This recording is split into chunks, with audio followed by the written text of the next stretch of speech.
narasumber yang luar biasa banget. Beliau adalah Dr. Bagus Diva Indra Dharma, spesialis AFR. Baik, selamat sore Dr. Diva.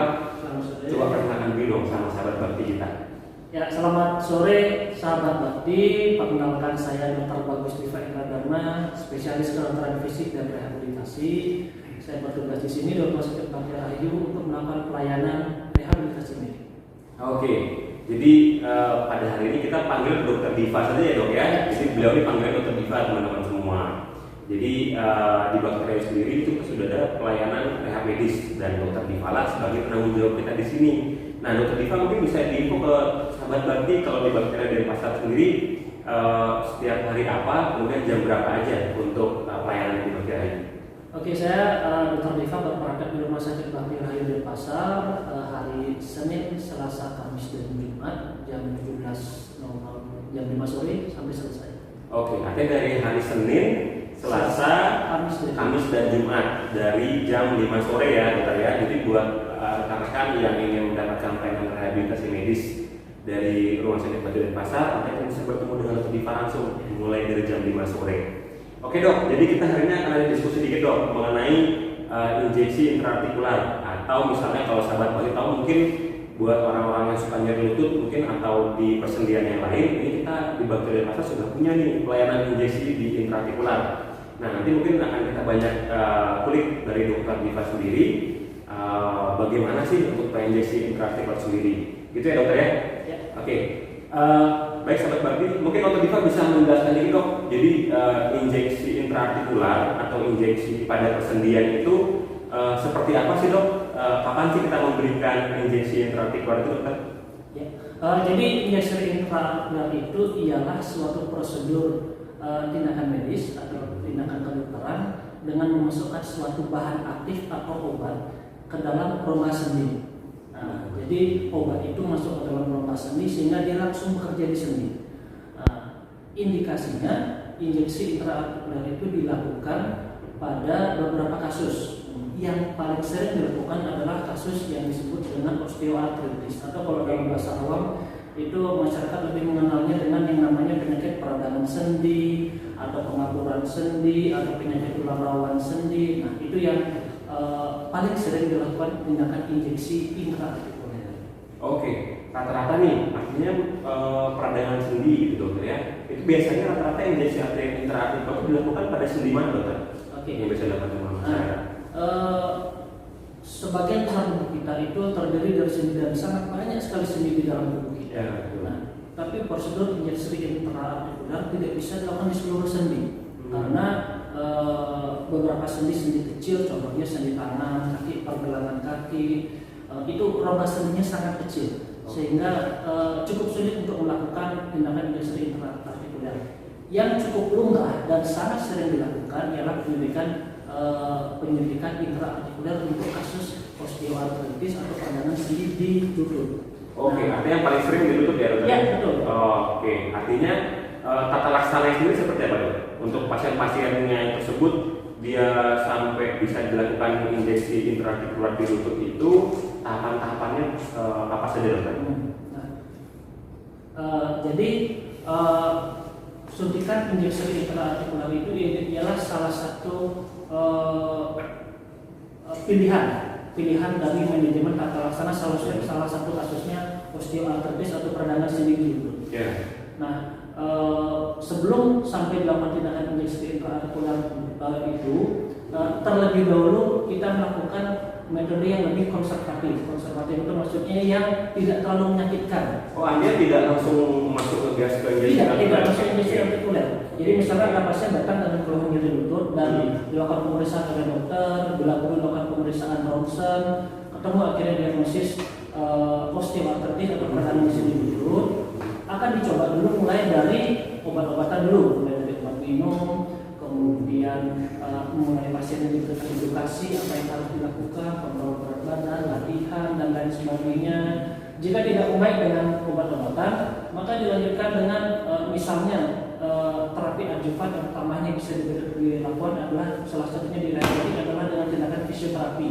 Jadi kita memberikan terapi dengan menggunakan beberapa modalitas atau alat terapi untuk mengurangi nyerinya sambil kita memberikan latihan dan edukasi apa yang pasien boleh lakukan dan tidak boleh dilakukan. Nah, tetapi jika metode konservatif itu tidak memberikan hasil yang bermakna, maka pilihan selanjutnya ialah injeksi intraartikuler. Oke, berapa lama dok evaluasi dari pertama ketemu dokter, kemudian dia dilakukan terapi konservatif seperti fisioterapi dan juga yang lainnya, itu berapa lama butuh waktu sehingga sahabat tahu nih, oh kira-kira lagi sekian bulan misalnya itu saya atau keluarga saya akan masuk ke fase untuk injeksi intraartikuler. Ya, kira-kira nyeri itu dievaluasi 1, 2 sampai 3 bulan. Oke. Karena sudah lebih dari 3 bulan itu artinya sudah hitungan nyeri kronis. Oke. Tapi yang sangat penting adalah ketika di pemeriksaan pertama adalah menentukan grading. Grading itu adalah sudah seberapa beratkah ini osteoartritis atau peradangan sendi lututnya. Karena tata laksana dari peradangan sendi lutut itu juga sangat tergantung kepada tingkatan seberapa parah itu kerusakan sendinya seperti itu. Oke, dok. Jadi kalau misalnya untuk tindakan ini berarti pemeriksaan dok. Terus kalau misalnya pasien ingin menggunakan fasilitas itu dokter, kemudian juga ada indikasi medis dok.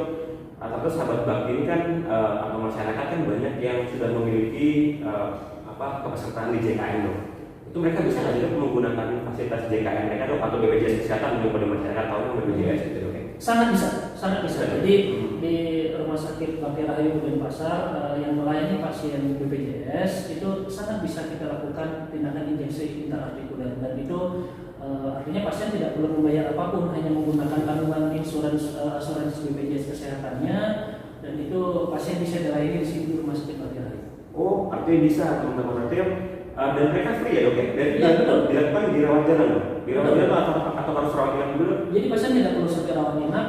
Pasien datang ke poliklinik, kemudian melakukan evaluasi pemeriksaan oleh dokter, kemudian memang ada indikasi untuk melakukan tindakan injeksi intraartikuler atau injeksi suntikan ke dalam sendi. Itu bisa dilakukan sambil rawat jalan. Setelah pasien injeksi hanya butuh istirahat sebentar 5-10 menit, tidak ada keluhan, pasien bisa langsung pulang. Oke. Nah, kira-kira dok, biasanya kan tentunya sahabat bakti banyak yang ketakutan sama efek sampingnya karena nyeri dan segala macamnya dok. Nah, rata-rata dok, yang tersering selama dokter pernah melakukan tindakan, dokter sering dok ya melakukan tindakan injeksi dok ya? Cukup sering. Artinya selama itu dokter rata-rata yang mungkin dikeluhkan sama pasien itu apa dokter setelah lututnya dia diinjeksi? Nah, sebelum kita bicara tentang efek samping, tentunya kita harus sedikit bicara tentang obat-obatannya. Obat apa yang akan kita suntikkan ke dalam salah satunya di sendi lutut pasien. Nah, jadi untuk kasus peradangan sendi lutut itu ada beberapa bahan atau obat yang bisa kita suntikkan ke dalam lutut untuk memperbaiki keluhan nyeri terutama. Nah, misalnya ini pasien datang dengan keluhan nyeri yang cukup hebat, kemudian ada pembengkakan di jari lututnya, kemudian dan pasien sampai kesulitan sekali berjalan. Nah, artinya ada tanda yang disebut dengan inflamasi atau peradangan.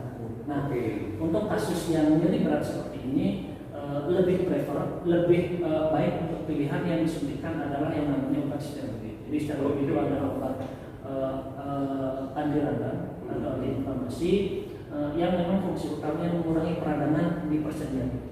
Nah, itu kalau kondisi masih radang. Kalau kondisi masih radang akut dan jadi sangat berat. Berarti di awal itu pasien datang dihilangkan radangnya dulu dok ya? Betul, harus dihilangkan dulu radangnya. Misalnya dengan kalau cairannya terlalu banyak, mungkin masyarakat pernah dengar yang namanya disedot cairannya. Nah, itu salah satunya. Jadi disedot cairannya dikeluarkan karena itu salah satu sumber radangnya di sana. Ada cairan yang berlebih itu. Cairan berlebih juga bisa bikin infeksi dong? Bukan infeksi, tapi radang. Karena di dalam proses radang itu akan menghasilkan cairan yang berlebih di dalam sendi lutut.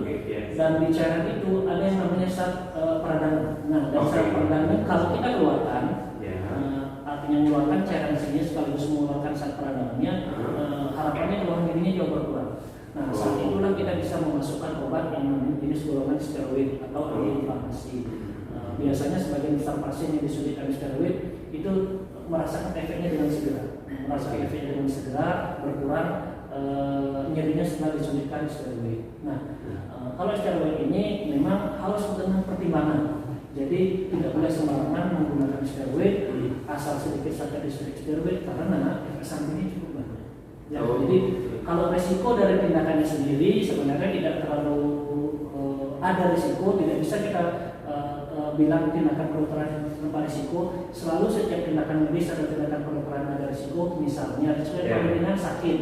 Karena kan dia pakai tindakan kan jauh, pasti sebagian besar mengeluh sakit. Sakitnya pada saat di awal ya, pada saat awal dimasukin obatnya. Pada saat awal dimasukkan jarum dan dimasukkan obat. Kemudian resiko yang lain apa?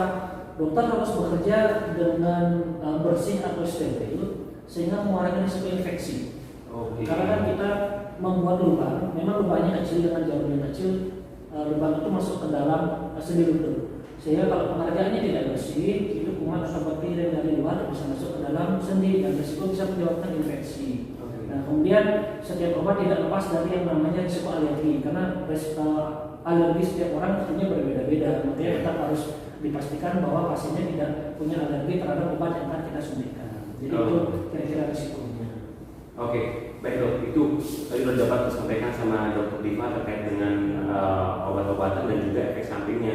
Nah dok, kira-kira kalau yang pasti dirasakan sama masyarakat itu kalau misalnya mereka disuntik di lututnya, bisa dok, itu pasti sakit ya dok ya di awal itu ya? Ya. Apa ada tindakan yang lain nggak dok untuk preventif? Karena kadang kan masyarakat juga takut juga ya obat yang disuntikan. Nah, kemudian kalau misalnya disuntikan steroid, itu biasanya pasien merasakan segera jauh lebih baik. Jadi segera berkurang efek nyerinya ketika disuntikan steroid. Nah, akan cukup berbeda kalau yang disuntikan itu ialah nama obatnya ialah hyaluronic acid. Nah, hyaluronic acid ini kalau di masyarakat awam lebih dikenal dengan namanya pelumas sendi. Pelumas sendi. Ya, pelumas sendi. Olinya ada ya, olinya sendiri lah ya. Bahasa awamnya seperti itu olinya. Jadi kalau obat yang namanya hyaluronic acid ini juga sama tersedia di rumah sakit Bakti Hadi. Kita bisa makan pelayanan di sini. Nah, apa kegunaannya obat asam hyaluronat ini? Jadi ceritanya tulang rawan sendi kita itu terbentuk sebagian besar tersusun atas air. Karena fungsi utamanya sebagai bumper. Nah, sama seperti shock breaker itu fungsinya sebagai bumper di sendi lutut kita. Nah, di dalam tulang rawan itu ada zat-zat yang mempertahankan supaya air ini tidak banyak keluar. Ketika terjadi kerusakan atau peradangan sendi, maka bahan-bahan yang mempertahankan air tetap nempel di dalam tulang rawan itu menjadi rusak, sehingga tulang rawannya menjadi rusak. Dengan kita memasukkan obat asam hyaluronic acid ini, maka fungsinya akan memperbaiki tulang rawannya, memberikan cairan ke dalam intraartikular atau ke dalam sendinya, sehingga proses perbaikan dari kerusakan tulang rawan ini akan terjadi. Artinya setelah ini nyerinya akan berkurang. Artinya kalau dari rata-rata yang dokter Diva tanganin itu pasti merasakan lebih nyaman ya dok, setelah mereka dilakukan suntikan sendi ya dokter ya? Betul. Kalau untuk suntikan intraartikular sendiri, tindakan artikular sendiri dengan hyaluronic acid itu agak sedikit berbeda dengan yang steroid tadi. Karena yang hyaluronic acid ini cairannya cukup kental, karena berat molekulnya cukup tinggi, sehingga beberapa pasien setelah disuntik asam hyaluronic acid mengeluh rasanya itu seperti agak kaku, agak nyeri, kemudian terasa agak penuh rasanya di dalam sendi lututnya. Dalam sendi lututnya itu adalah efek sementara. Biasanya akan hilang dalam 1-2 hari. Ya. Biasanya untuk mengurangi keluhan itu pasiennya disarankan untuk melakukan bisa dengan kompres dingin, bisa dengan minum obat anti nyeri juga seperti itu. Tapi dampaknya akan jauh lebih enak ya buat jauh lebih enak. Jadi setelah disuntikan sekian kali, pasien akan merasakan nyerinya berkurang, lututnya merasa lebih nyaman, karena seperti yang tadi saya sampaikan bahwa kerusakan tulang rawan sendi itu bisa diperbaiki dengan memasukkan obat, dan obatnya itu kan langsung disebutkan di sendi lututnya, jadi langsung bekerja di sana. Baik, terima kasih. Jadi itu sahabat Bakti, jadi sudah dapat disampaikan banyak hal oleh dokter Diva terkait dengan injeksi intraartikular atau injeksi di sendi, sehingga nanti buat rekan-rekan sahabat Bakti yang memang membutuhkan untuk pelayanan injeksi intraartikular itu saat ini sudah dapat dilaksanakan di Rumah Sakit Bakti Denpasar ya dok ya? Baik, demikian pertemuan kita pada hari ini dokter. Terima kasih dokter atas informasi yang diberikan kepada sahabat Bakti. Semoga dapat memberikan manfaat buat rekan-rekan semua. Salam sehat buat kita semua. Rahayu baktiku bakti rahayu.